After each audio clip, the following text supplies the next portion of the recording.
Olá, está no ar o programa Academia, que debate o conhecimento produzido na área do direito e da justiça. O tema de hoje aborda a recuperação judicial de empresas sob a ótica da dissertação da mestra em Direito Juliana Silva Garcia. Da inaplicabilidade do princípio da par conditio creditorum na recuperação judicial de empresas. Dissertação apresentada para a obtenção do título de mestre em Direito no programa de mestrado do Centro Universitário de Brasília, sob a orientação do professor doutor Daniel Amin Ferraz. A recuperação judicial tem por objetivo evitar que as empresas em situação de crise fechem as portas, mantendo assim o emprego dos trabalhadores e os interesses dos credores. A ideia é permitir que a empresa consiga se reoxigenar por meio da renegociação das dívidas, com o benefício de ter o judiciário como mediador. De acordo com a empresa de consultoria Serasa Experian, o Brasil encerrou 2018 com 1.408 pedidos de recuperação judicial. O número representa uma queda de apenas 0,8% em comparação ao ano anterior, o que demonstra o efeito prolongado da estagnação da atividade econômica no país. E para debater esse tema, a gente recebe aqui no estúdio da Academia Ricardo Vitor Ferreira Bastos, que é mestre em Direito Tributário, especialista em Direito Empresarial, e Cleise Martins Costa, mestra em Direito Internacional. E eu já começo pedindo para a Juliana explicar para a gente o que significa o título dessa dissertação. Obrigada, Bruno. Obrigada a todos. Começar agradecendo por essa oportunidade de estar aqui falando da dissertação, que é uma oportunidade muito ímpar e significativa para a gente. E, bom, o termo par conditio creditorum, ele é um termo que traz para a gente a ideia de necessidade de observar uma isonomia entre os credores num processo de execução coletiva. Esse termo, ele acompanha o direito desde lá do direito romano e está sempre associado à ideia de insuficiência do patrimônio do devedor para satisfazer todos os seus créditos. A necessidade de se organizar e de se ter um requisito objetivo, uma observância de um critério objetivo, para que todos sejam satisfeitos de alguma forma. Esse princípio ele tem a principal função de afastar a prioridade da penhora, que é a regra nas execuções individuais. E na prática, como é que esse princípio pode ser aplicado? Bom, na prática, antes da atual lei de recuperação, ele era restrito aos credores quirografários. Então, os credores que não tinham uma preferência de crédito ou uma garantia, eles entravam nesse concurso geral em que cada um receberia proporcionalmente ao seu crédito e de acordo com o patrimônio que restasse para pagar essas dívidas. Na atual lei de recuperação, esse princípio ele é observado em cada uma das classes. Então, até o momento, nós estamos falando de falência ainda e não propriamente do tema do meu trabalho, que é a recuperação judicial. Então, ele é observado dentro de cada classe. Nós temos 4 classes de credores na nossa legislação e dentro de cada classe será recebido a proporção do seu crédito, a proporção do seu crédito, o que tiver para ser rateado entre os credores daquela classe no momento de pagamento das dívidas. Na recuperação judicial, não existe a previsão legal para a aplicação do princípio da par conditio creditório.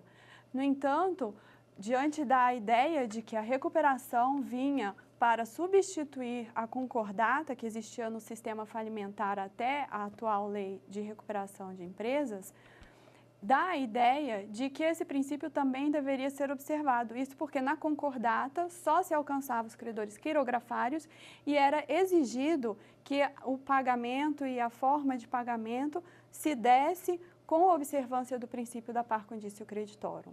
Certo. Eu passo agora então a palavra aos nossos convidados para que façam os questionamentos. A Juliana.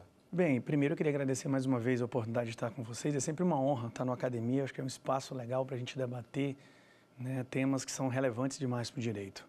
E no primeiro momento, o trabalho da Juliana realmente é algo maravilhoso, porque ela aborda um tema que tem muito pouca discussão doutrinária, mas tem muito impacto na prática, né? Eu acho que o trabalho ficou muito rico com as análises de casos que você fez, Juliana, no final do seu trabalho. E assim, na verdade o trabalho é claro e as perguntas vão ser para provocar mesmo uma discussão de um tema que vem ocupando espaço no Brasil há muito tempo, que é a questão da segurança jurídica, é a questão de como o judiciário supre as lacunas normativas atualmente. E aí eu te pergunto, diante do que eu li, realmente o trabalho é claro, não deixa dúvidas, mas qual a tua impressão da postura do Poder Judiciário, principalmente do STJ, nessas questões de recuperação de empresa? Será que uma demanda, os princípios básicos que estão na legislação, eles estão sendo atendidos com essa quantidade de discussão judicial que a gente tem? Bom, Ricardo, eu agradeço muito a sua pergunta porque ela me dá a oportunidade de até atualizar um pouco a minha discussão do trabalho. O STJ, ele tem sim se preocupado em decidir de acordo e dando concreção aos princípios que estão na lei de recuperação. E eu fiquei muito feliz e muito satisfeita que recentemente, ainda não foi nem publicado, o STJ enfrentou, a terceira turma do STJ enfrentou especificamente o tema da aplicação da par condício creditório e a decisão foi no sentido que eu também concluí na minha dissertação.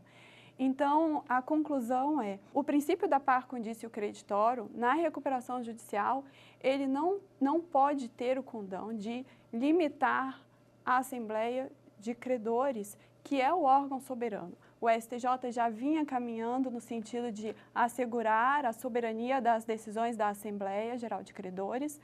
Essa soberania somente seria limitada nos casos expressamente previstos em lei, no caso de uma invalidade ou uma possível nulidade no processo da Assembleia.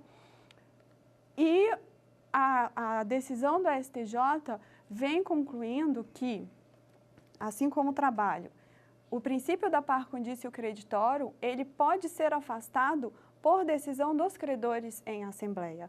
Existe sim uma limitação para isso, que é a limitação do direito até individual. Eu não posso fazer isso em detrimento de um credor específico ou apenas para beneficiar um credor específico, mas atendendo a alguns requisitos objetivos que o plano vai estabelecer, de acordo com a situação daquele credor e que outros que se enquadrem naquela situação também serão beneficiados. Então, essa possibilidade de negociação da Assembleia foi agora, mais uma vez, respeitada pelo STJ, confirmada pelo STJ, agora recentemente.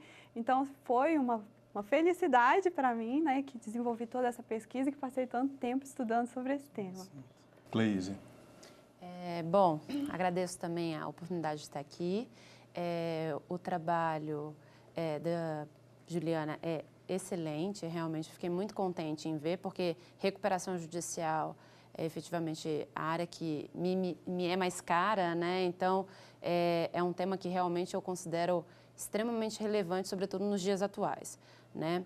Bom, Juliana, uma das questões, eu tenho vários questionamentos com relação à recuperação judicial, mas uma das questões que me salta um pouco aos olhos com relação aos questionamentos é um pouco da exclusão do crédito tributário, obviamente, que é um credor natural de qualquer sociedade empresária, mas que não é contemplado pelo plano de recuperação judicial. Isso é uma das discussões mais, digamos assim, né, atinentes à reforma da Lei 11.101.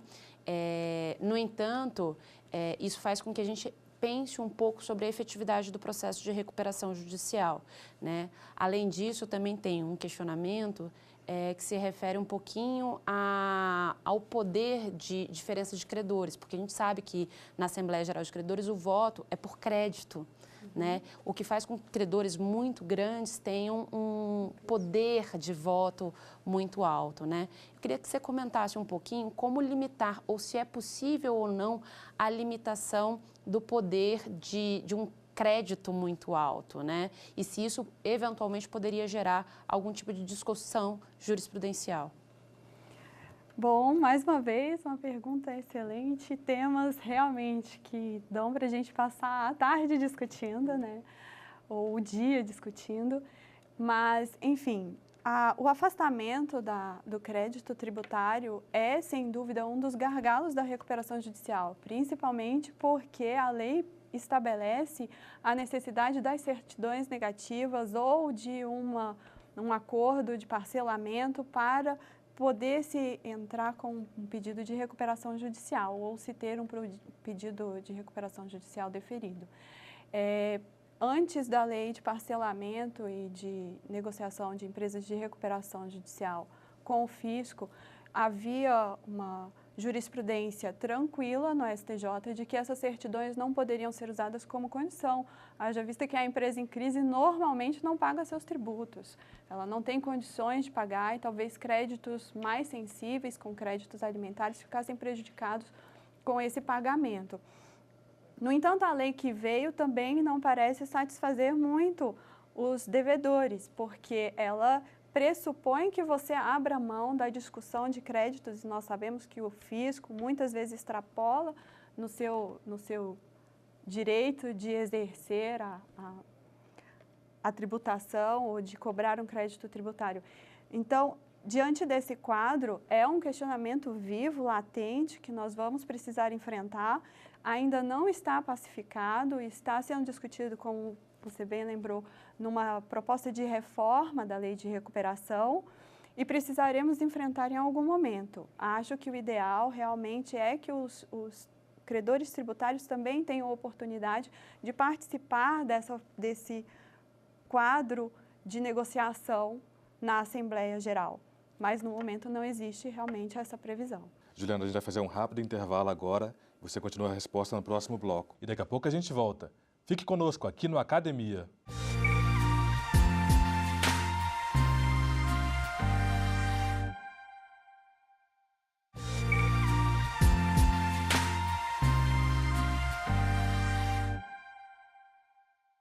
O Academia está de volta hoje com um tema que trata da recuperação judicial das empresas, com a expositora Juliana Silva Garcia e com os nossos convidados Ricardo Bastos e Cleíse Martins. Juliana, a gente fazia menção no último bloco ao peso dos credores na apresentação do plano, não é mesmo? Isso, foi a pergunta da doutora Cleíse, a respeito de se seria possível e se seria adequado, eu entendo também, limitarmos o poder de grandes credores na decisão da Assembleia de Recuperação. De fato, a Assembleia Geral de Credores, ela tem, na forma de quórum, a previsão de proporcionalidade de acordo, ou melhor, de distribuição de peso de acordo também com o valor do crédito. Isso, de fato, dá um peso maior para credores maiores e, por outro lado, pode indicar um prejuízo para pequenos credores que teriam dificuldade de participar daquele plano. Na verdade, eu acho até que a dificuldade maior é que esses credores venham para a Assembleia de Recuperação. Até porque não só os seus créditos talvez não justifiquem tamanho custo, porque a participação na Assembleia em si muitas vezes envolve um custo de deslocamento, um custo de assessoramento, um custo de análise da recuperação que muitas vezes envolve conhecimentos específicos e talvez ele sequer tenha condições de se manifestar adequadamente na Assembleia.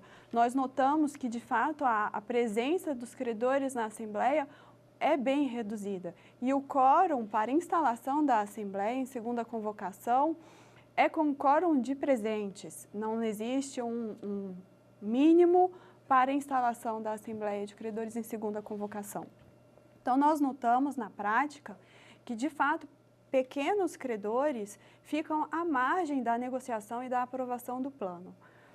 Eu tenho sérias restrições pessoais acerca da limitação pelo Estado e da intervenção pelo Estado nessas negociações que, para mim, são de direito privado entre pessoas normalmente bem conhecedoras do ponto de vista de mercado.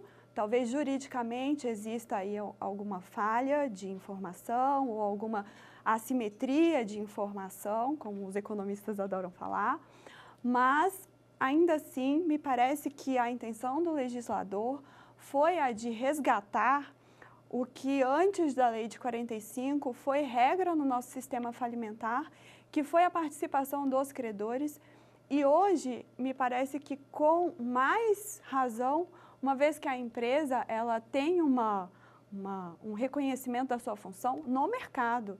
Portanto, é o mercado quem tem que decidir. E quando se diz que é o mercado que tem que decidir, os credores de maior peso, que são os grandes credores, são também os que vão suportar o maior prejuízo. E são provavelmente os credores que têm maiores condições de assegurar a viabilidade ou inviabilidade da empresa do ponto de vista de mercado. Então, nesse sentido, me parece que a Assembleia Geral de Credores, embora sim haja um prejuízo, a gente não pode negar, de pequenos credores, ela é um fórum que não está olhando a individualidade do credor e nem, não deveria olhar a individualidade do credor. Ela é um fórum para provocar uma cooperação de credores para possibilitar que a empresa que é viável no mercado se recupere e continue atuando.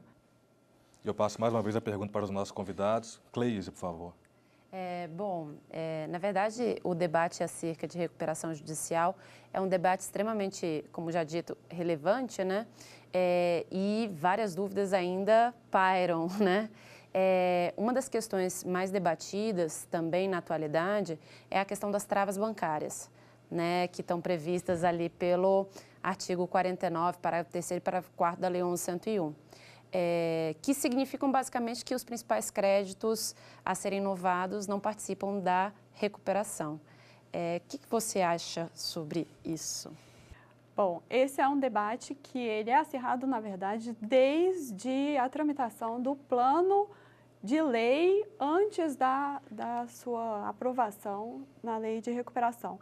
A lei de recuperação chegou a ser apelidada logo no princípio de uma lei de recuperação bancária, porque os créditos bancários, de fato, conseguiram uma prioridade sem participar, sendo totalmente excluídos, uma prioridade absoluta, como a senhora fez menção, dos créditos bancários, excluindo totalmente da recuperação judicial.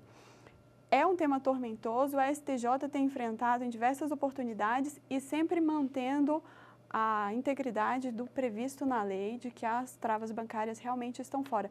Inclusive, discussões acerca da necessidade de registro ou não necessidade de registro, que possibilitaria até uma porta, ou pelo menos se questiona, uma porta para fraudes e transformações do que não era bem uma trava bancária em trava bancária. Além disso, são importantes, alcança importante volume do crédito das empresas em recuperação. Embora o STJ entenda que direito não é bem de capital, não é bem necessário e essencial ao cumprimento do plano de recuperação, na verdade, eu acredito que seria o maior bem de capital e o mais importante. De outro lado, também não tem como se afastar, que é a forma de pagamento dos credores. Ou seja, a exclusão desse volume grande de recursos do plano de recuperação, ele acaba por prejudicar tanto credores como a própria devedora. É uma necessidade de revisão, de enfrentamento. Por outro lado, a gente sabe também que os bancos, eles fomentam grande parte das nossas empresas, ou do funcionamento das nossas empresas, com capital de giro, etc. E tirar também é uma necessidade ali de se alcançar um equilíbrio, não tem uma fórmula, talvez se ela existisse já estaria inclusive legislada, porque é um tema antigo. Você não pode perder esse credor importante, esse investidor importante, esse incentivador importante do fomento empresarial. De outro lado, ele tem um custo para a recuperação, tanto devedor como credores, muito alto. Ricardo? Bem, realmente o tema ele tem inúmeros pontos que nós poderíamos passar aqui o dia inteiro conversando. Mas pegando um gancho na discussão, nessa questão dos princípios, eu acho que a maioria das empresas que se submetem a processos de recuperação ou de falência é porque elas já chegam nessa situação, elas já estão no limite ou passaram do limite da sua capacidade de respiro. Então, eu acho equilibrar os credores dentro de uma relação de caos financeiro, econômico, talvez realmente fosse a melhor saída. E eu te pergunto, será que não seria momento, assim colocando essa questão das travas, a questão do crédito fiscal, não seria o momento de pensarmos na retirada do Poder Judiciário, na desjudicialização dessas questões, né? Eu vi que no seu trabalho, em alguns pontos, você coloca que o judiciário teve dificuldade em alguns temas, seja pela especialização da matéria, seja pela estrutura, e a gente sabe que isso acontece em outros países, esse procedimento é trabalhado fora do Poder Judiciário, né? Será que para que a par condício creditório fosse efetivada, não seria o momento de pensar na desjudicialização desse tema? Eu concordo muito com a sua colocação. De fato, entendo que é preciso, não só no campo da recuperação, no campo empresarial, mas também no campo civil, nós passarmos por uma mudança talvez de cultura no país e procurarmos métodos alternativos de solução de controvérsias. A lei de recuperação, ela trouxe o Instituto da Recuperação Extrajudicial, embora não tenha sido tratado no meu trabalho. Ele existe, mas ele é pouco utilizado, muito pouco utilizado. De fato, existe, acredito que por conta de um viés cultural, essa procura maior por uma segurança jurídica no judiciário do que fora dele. De outro lado, nós temos também um sistema que é muito pró-intervenção do Estado, de maneira geral, o que também gera nos envolvidos uma insegurança quanto a um possível questionamento futuro da recuperação extrajudicial. Eu vejo isso como um desincentivo à utilização de métodos fora do judiciário. Penso que sim, precisamos mudar essa cultura. O judiciário tem, por inato, um viés muito mais civilista, o jurídico como um todo, né? O profissional do direito como um todo tem esse viés um pouco mais humanista, um pouco mais do hipossuficiente, da proteção, e esse viés prejudica nas causas empresariais como um todo e na recuperação judicial principalmente. Nós estamos numa situação em que a empresa de fato está ali no seu último socorro, no seu último grito para tentar se reestruturar, e se isso não for bem feito, será, com certeza, nós teremos dali em diante uma quebra. E a quebra nunca é benéfica nem para a sociedade, nem para os seus credores, que vão absorver uma grande parte do prejuízo, vão realizar esse prejuízo, nem para a sociedade como um todo. O tempo de se reorganizar, reestruturar os meios de produção que estavam ali organizados, ele nunca acontece sem uma perda de valor.